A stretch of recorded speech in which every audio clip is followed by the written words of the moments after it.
Saludos aventureros y sean bienvenidos una vez más a estas misteriosas y confusas tierras en el lado oscuro del internet.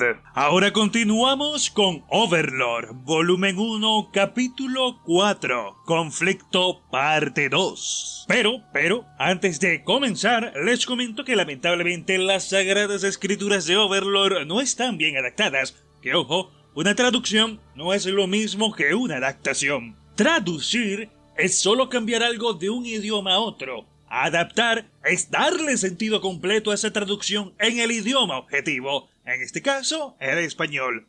Por eso mismo, les explicaré algo de una de las escrituras, la que yo le llamo viento floral. Y es que en algunas traducciones se refieren a esta como la escritura de la anémona, que para mí suena estúpido, o la escritura de la amapola, que suena un poco más aceptable. La primera traducción no está del todo mal, ya que esa se basa en que técnicamente hablando, ese nombre hace referencia a las plantas de la familia Ranunculaceae del género Anemone, específicamente de la Anemone nemorosa, pero que, como no puede ser de otra manera, recibe otros nombres mucho más comunes, como por ejemplo Anémona del bosque, la flor olor de zorro, botón de Inglaterra, o tal y como yo siempre le he dicho, viento floral, que ahondando un poco más en el origen etimológico de estas palabras, vemos que anémone proviene del griego y significa viento, y este nombre fue dado debido a un mito que dice que solo florece cuando recibe viento, o cuando el viento sopla. Y por otro lado, nemorosa proviene del latín y significa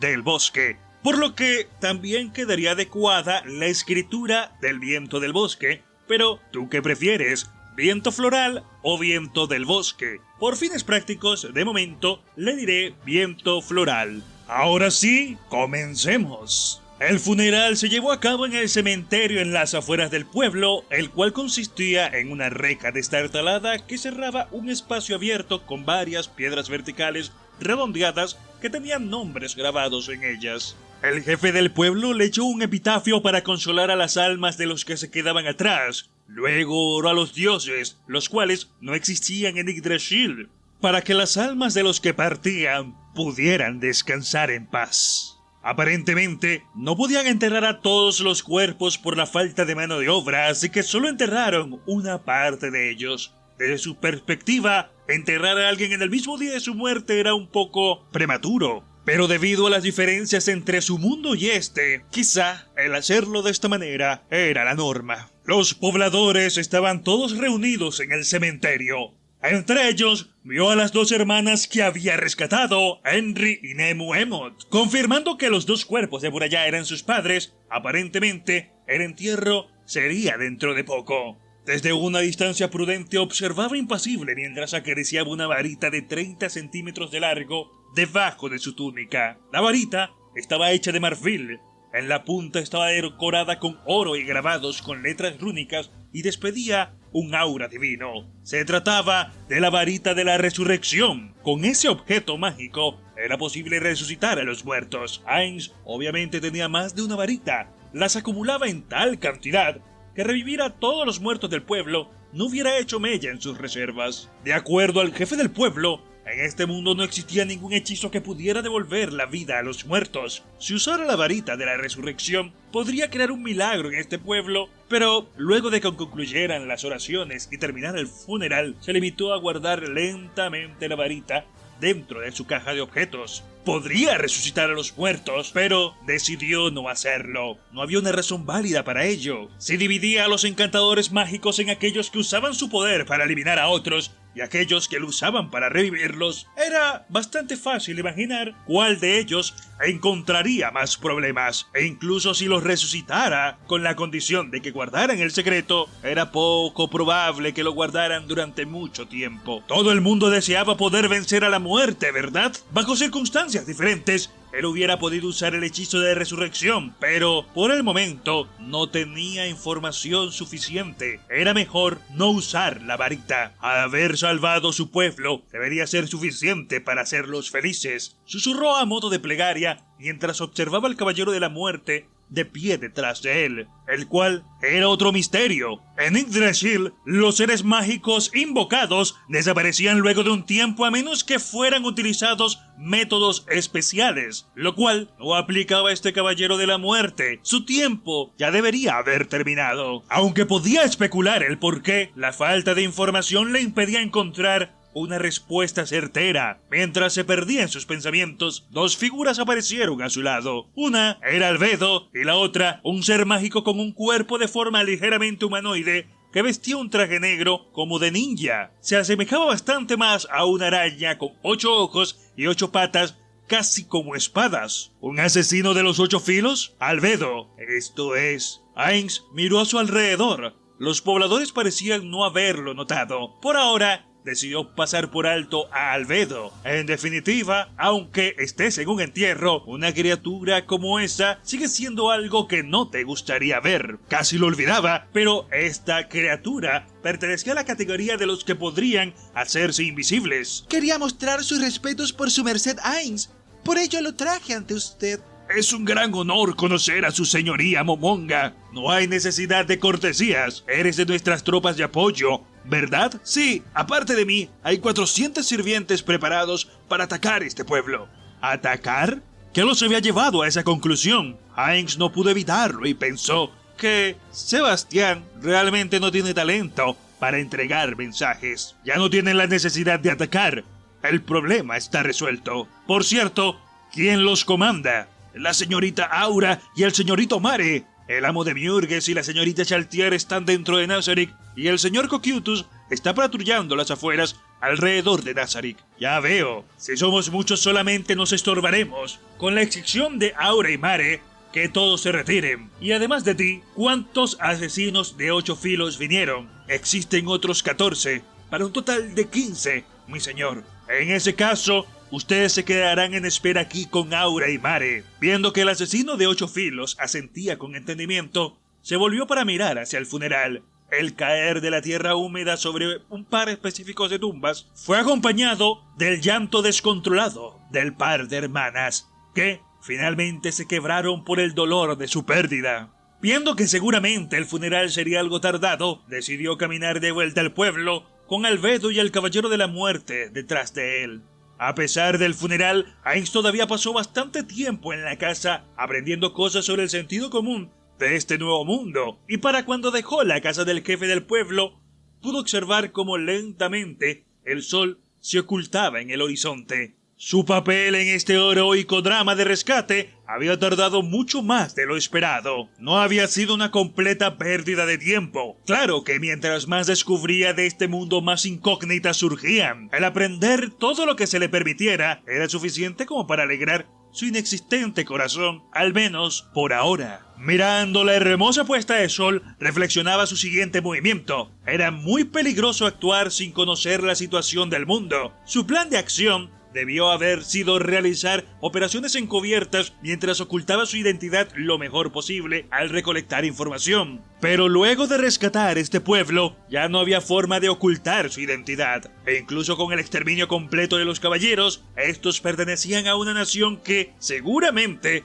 intentaría averiguar lo sucedido. En este mundo antiguo, las investigaciones científicas podrían estar bastante desarrolladas, y tal vez existieran otros métodos de investigación más precisos que él desconocía. E incluso si no hubiera ningún método de investigación bien desarrollado, mientras que el pueblo permanezca, un día alguien podría encontrar pistas de que había estado allí. Podría evitar la fuga de información llevando el pueblo entero a Nazarick. Sin embargo, al reino a los que estos pobladores pertenecían, claramente se opondría a esto. No sería sorprendente incluso si trataran el incidente como un caso de secuestro masivo. Habían habido razones para dar su nombre y dejar que los caballeros escapasen. La primera era porque mientras Ainz no estuviera escondido en la gran tumba de Nazarick, las noticias sobre él se comenzarían a extender. En ese caso, lo mejor sería si él controlaba la información que se difundía. La segunda razón era que quería esparcir noticias de que Ainz Olgón había rescatado un pueblo matando caballeros. Por supuesto, la intención principal de esto era dejar que otros jugadores de Yggdrasil se dieran cuenta. Sería bueno para ellos conseguir un refugio dentro del reino, el imperio o la teocracia. Por un lado, De existir jugadores en estos países, las pistas relacionadas a su existencia comenzarían a aparecer. Por otro lado, movilizar todo Nazarick para buscar pistas no solo era algo engorroso, sino que también era peligroso. Si alguien con el temperamento de Albedo dirigiera esa búsqueda, darle la orden equivocada crearía enemigos innecesarios. Con respecto a la obtención de inteligencia, aliarse con uno de estos países ofrecía muchos beneficios. Para proteger la independencia de la Gran Tumba de Nazarick, sería muy útil tener el apoyo de un grupo poderoso, pero como no sabía sobre las fuerzas relativas de cada país, juzgaba que sería prudente no asociarse apresuradamente con nadie, al menos no por el momento. A pesar de desconocer quién era la persona más fuerte en ese mundo, no podía bajar la guardia. En estos 3 países podría haber alguien incluso más fuerte que él. Convertirse en miembro de uno de estos países también debería atraer algunas desventajas, pero podría ofrecer muchos beneficios. La cuestión era cómo obtener la ciudadanía. Si la respuesta era convertirse en un esclavo, entonces no, gracias. Tampoco tenía en consideración convertirse en un empleado de una corporación de corazón negro como Jero Jero, tampoco. Por eso, lo ideal sería revelar su presencia a todas las fuerzas, observar sus reacciones y ofertas potenciales para así escoger el bando ideal. Estos eran los fundamentos de buscar un buen empleo. Así que, ¿cuándo debería emigrar? El no tener un panorama completo traía la posibilidad de que alguien lo manipulara. Reflexionar tantas situaciones hizo que moviera la cabeza en cansancio. En las últimas horas había llevado al límite su capacidad mental, por lo que, en el momento, no podía pensar más.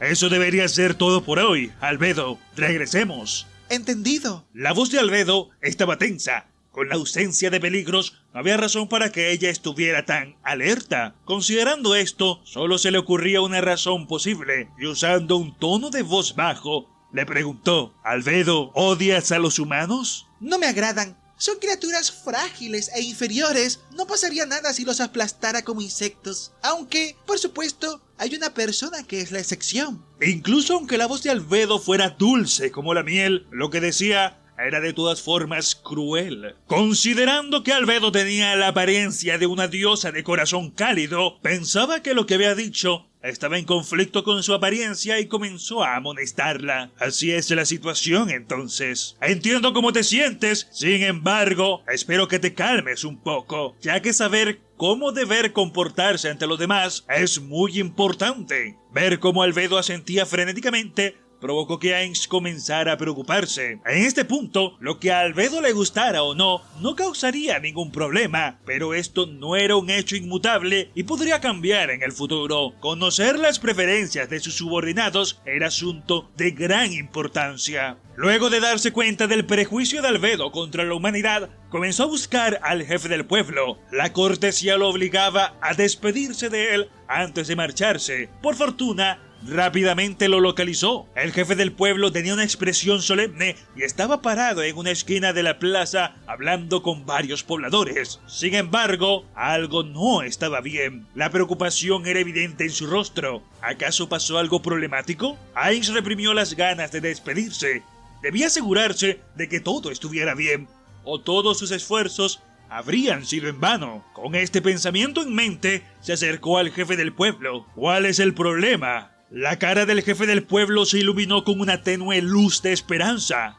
Señor Ainz, aparentemente hay personas a caballo que parecen soldados acercándose a este lugar. Ya veo. El jefe del pueblo miraba a Ainz con una expresión de preocupación, al igual que varios otros pobladores. Ainz levantó la mano diciéndoles a todos que se calmaran. Yo me encargaré. Todos deben refugiarse en la casa del jefe del pueblo. Nosotros permaneceremos acá. Una campana sonó y los pobladores comenzaron a reunirse. Al mismo tiempo, el caballero de la muerte se acercó a la casa del jefe del pueblo para protegerla y Albedo se paró junto a Ainz en espera de órdenes. Para dispersar la ansiedad del jefe del pueblo, Ainz dijo alegremente: no se preocupe, ya que este es un caso especial, mis servicios serán gratuitos. El jefe del pueblo dejó de temblar y forzó una sonrisa. Probablemente ya se había preparado mentalmente para apostar todo a Ainz. Luego de una corta espera, un gran número de jinetes apareció en el camino y lentamente se acercaron a la plaza. Su equipamiento es diferente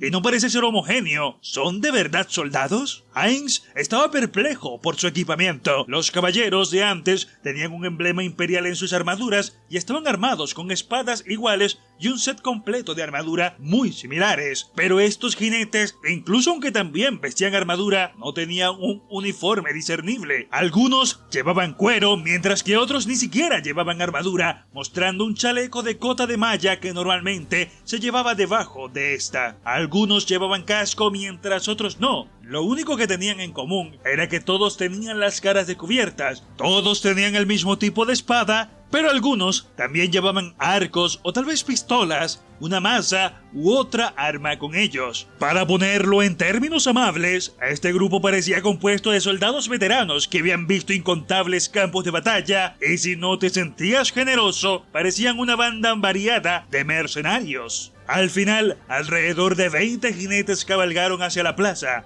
Aunque se veían cautelosos debido al Caballero de la Muerte, de todas formas se formaron de manera precisa frente al jefe del pueblo y de Ainz. Desde sus filas, un solo hombre emergió y cabalgó hacia ellos. Este parecía ser el líder de estos hombres. Tenía la apariencia más llamativa y valiente. Lentamente observó los alrededores, mirando al jefe del pueblo.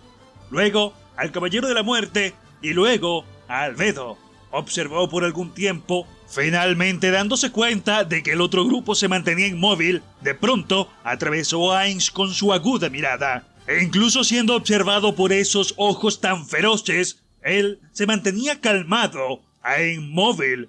Este tipo de presión no podía causar ni la más mínima ondulación en su corazón. No era debido a que Ainz no estuviera temeroso de esos ojos. Su impenetrabilidad se debía simplemente a un efecto secundario de ser un Lich no muerto. Tal vez sus habilidades de Yggdrasil le ayudaban a mantenerse lleno de confianza propia. Habiendo inspeccionado el área, el capitán habló con una voz imponente. «Soy el capitán guerrero del reino de Restix, Gazef Stronov.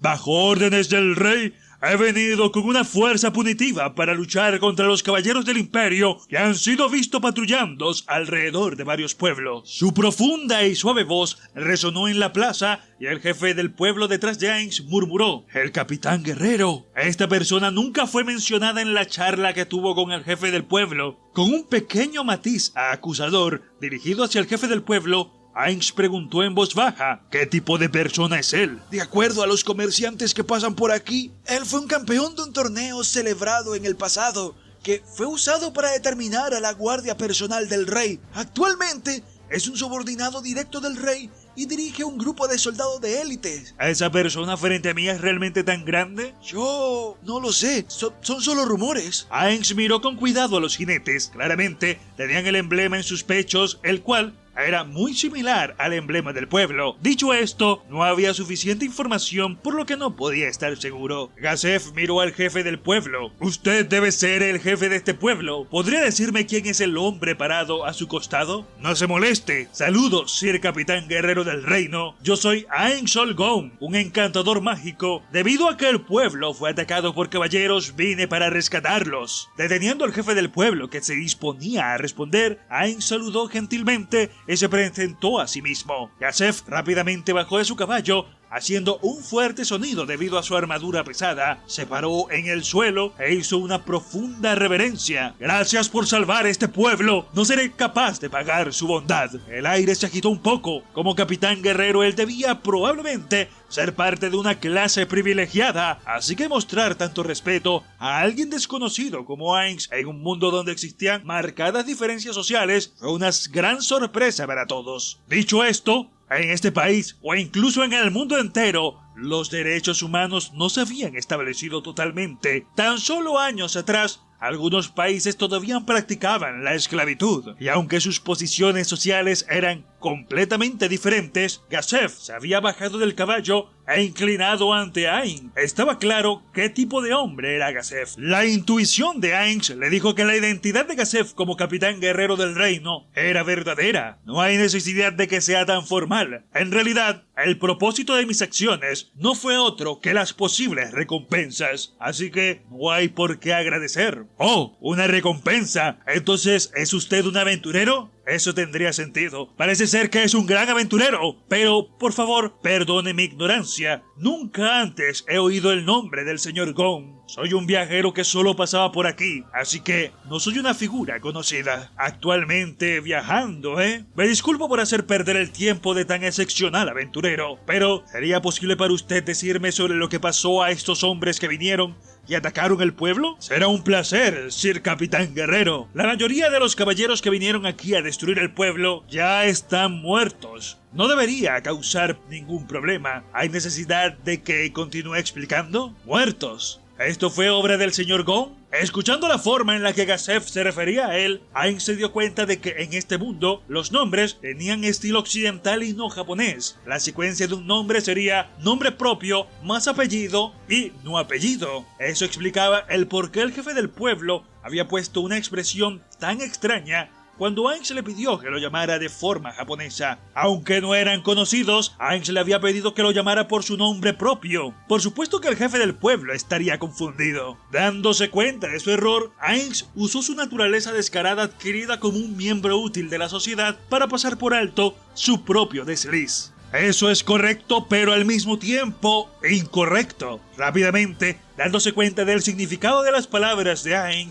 Gazef miró hacia el Caballero de la Muerte, desde el cual probablemente se podía oler el leve aroma a sangre. Hay dos cosas que quiero preguntar. ¿Quién es ese? Es uno de mis sirvientes. Gazef dudó. Luego, con agudos ojos, miró a Aang de la cabeza a los pies. En ese caso, ¿qué es esa máscara? Debido a que soy un encantador mágico, tengo que usar eso. ¿Puede quitársela? Si lo hago, ese tipo, su mano apuntó hacia el Caballero de la Muerte, se saldría de mi control, lo cual sería bastante problemático. El jefe del pueblo junto a los pobladores dentro de la casa conocían muy bien la fuerza que tenía el Caballero de la Muerte y todos mostraron expresiones de sorpresa, posiblemente sintiendo el cambio en el temperamento del jefe del pueblo y la atmósfera que lo rodeaba. Gazef asintió pesadamente. Ya veo, en ese caso sería mejor que no se quitara la máscara. Gracias. Entonces, antes de eso, disculpe por interrumpir, pero este pueblo ha sido atacado por hombres del Imperio. Si todos ustedes ingresaran llevando esas armas, podrían provocar que los pobladores recuerden sus terribles experiencias. Podría ser atrevido, pero ¿sería posible si todos dejaran sus armas en una esquina de la plaza y por tanto den tranquilidad a la mente de los pobladores? Lo que dice el señor Gon es bastante apropiado. Sin embargo, a estas espadas no fueron entregadas por el rey. Sin el consentimiento del rey, no podemos dejarlas. Señor Aang, nosotros estamos bien así. ¿De verdad, jefe del pueblo? Sir Capitán Guerrero, por favor, disculpe mi irracional petición. El señor Gon en realidad tiene razón. Si esta espada no me hubiera sido dada por el rey, yo felizmente la dejaría en el suelo. Entonces, ¿podemos ir a algún lugar a sentarnos? ¿Sería posible que me cuente lo sucedido con más detalle? Si no le importa, se está haciendo tarde y desearía descansar dentro del pueblo. Entiendo. Entonces, deberíamos dirigirnos a mi casa. Mientras que el jefe del pueblo respondía, un caballero se acercó rápidamente a la plaza, respirando fuertemente. Tenía noticias urgentes que reportar. El caballero habló fuertemente. «Capitán, hay muchas sombras rodeando el área. Se están acercando al pueblo». «Escuchen bien». Una voz tranquila y suave pudo ser oída por todos. «La presa ha entrado a la jaula». El que hablaba era un hombre. Tenía una apariencia ordinaria. Si hubiera estado en medio de una multitud, no resaltaría particularmente. Las únicas características que los distinguían eran sus ojos negros de apariencia artificial y la cicatriz en su cara. «Deberás dedicar tu fe a Dios». Todos oraban en silencio. Era una oración simplificada a Dios. Al llevar sus órdenes a cabo, incluso dentro de sus propias fronteras, ellos tenían que tomarse el tiempo para orar. No era simple, pero siempre tenían que mostrar una creencia incondicional y profunda en Dios. Estos caballeros, que lo habían dado todo a la teocracia Slane y a Dios, tenían una fe más profunda que el ciudadano promedio. Esa era la razón de que se pudieran llevar a cabo actos tan despiadados sin sentirse pecadores. Luego de terminar la oración, los ojos de todos se volvieron tan fríos como el hielo. «Comiencen». Apenas una frase Dicho esto, rodearon el pueblo con movimientos perfectamente coordinados, dando la impresión de que este era el resultado de un constante entrenamiento. Estos eran los caballeros de la Teocracia Slane, quienes se especializaban en llevar a cabo misiones ilegales. Siempre se oía de ellos, pero nunca eran vistos. La Teocracia Slane tenía 6 grupos de ese tipo trabajando para su agencia de inteligencia. Las tareas típicas de la escritura de la luz solar incluían la aniquilación de aldeas semihumanos, aunque había muchas oportunidades de combatir, sus números eran bastante reducidos, incluyendo exploradores, eran menos de 100 hombres. Eso era porque la entrada a la escritura de la luz solar era demasiado angosta. Primero, uno debía poder usar hechizos sagrados de nivel 3,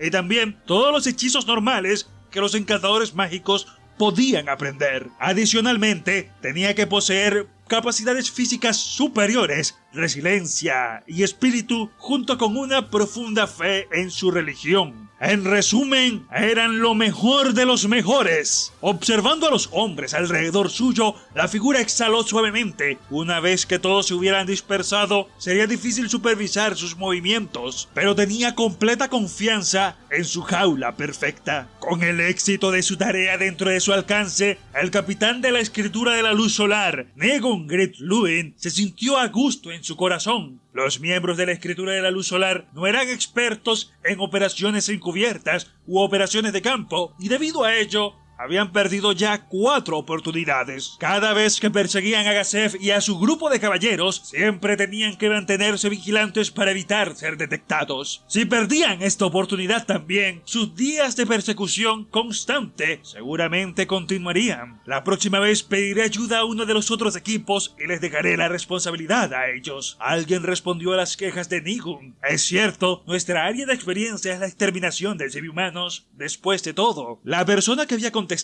era uno de los miembros del equipo que se había quedado atrás para proteger a Nigun. Pensándolo bien, nuestra tarea en esta operación es bastante inusual. Esta es claramente una misión importante. No sería extraño que hubiéramos tenido la ayuda de la escritura del viento floral. Tienes razón, aunque no entiendo el motivo por el que fuimos movilizados esta vez. De todas formas, será una experiencia útil. Infiltrarnos entre las filas enemigas es en realidad un buen entrenamiento. Tal vez es el objetivo después de todo. Aunque eso era lo que había dicho, era claro para Nigun que aceptar una tarea similar en el futuro sería problemático. Esta vez, su tarea era asesinar al guerrero más poderoso del reino, el que no tenía par incluso en los países vecinos, Gazef Astronov. Hablando francamente, esta no parecía una tarea adecuada para la escritura de la luz solar, sino para la escritura negra, que tenía guerreros que poseían una fuerza de nivel heroico, pero esta vez no podía hacer nada sobre tal situación. Nigun sabía la verdadera razón por la que los otros grupos no los ayudaban, pero no tenía permitido decírselo a sus subordinados, ya que era información clasificada. La escritura negra tenía que hacerse cargo de la inminente resurrección del rey dragón de la ruina, y en este momento se encontraban protegiendo el artefacto divino Caída de Castillo y País. La escritura del viento floral también estaba usando todas sus fuerzas buscando a un traidor que había robado un artefacto divino a la princesa Miko. Por tanto, no quedaban fuerzas que pudieran brindarle ayuda. Nigun inconscientemente acariciaba la cicatriz en su rostro, un cruento recordatorio de la única vez que se había visto forzado a huir como un cobarde. En su mente recordaba la cara de la mujer que llevaba una espada mágica de color negro como la noche, la espada que había causado esa cicatriz. En realidad, usar magia de sanación solía bastar para no dejar cicatrices, pero Nigun deliberadamente decidió dejar esa cicatriz como un recuerdo de su derrota. Maldita sea, Rosa Azul. Nigun detestaba el hecho de que la Rosa Azul y Gazef eran ambos del reino. Tampoco podía perdonar que la Rosa Azul era una sacerdotisa que servía a otro dios. Y también estaba el hecho de que había evitado que Nigun destruyera una aldea de semihumanos. Ella era el tipo de persona que Nigun detestaba más, misericordiosa y tonta. Los débiles deben encontrar formas de protegerse si desean sobrevivir. No saber ni siquiera eso. ¡Qué estúpida! Dándose cuenta de la ira en los ojos de apariencia artificial de su líder, uno de sus subordinados interrumpió rápidamente. Pero el reino es realmente estúpido. Nigun no respondió, pero estaba de acuerdo con esa declaración. Gazef era fuerte, así que debían debilitarlo quitándole su equipamiento. El reino estaba dividido en dos facciones, la facción del rey y la de los nobles, quienes estaban constantemente compitiendo por poder político. Si ellos pudieran liberarse de Gazef, una de las piezas más importantes del rey, los nobles tendrían más libertad de movimiento. E incluso si esta misión hubiera sido dada debido a la influencia de espías extranjeros, no sería de sorprender que los nobles del reino apoyaran esta misión de asesinato. Debido a que Gazef era un simple plebeyo que había elevado su estatus a través de sus filas debido a su habilidad superior con la espada, era odiado por los nobles. Y debido a eso, la situación había terminado de esta manera. El campeón del reino, asesinado por su propia gente.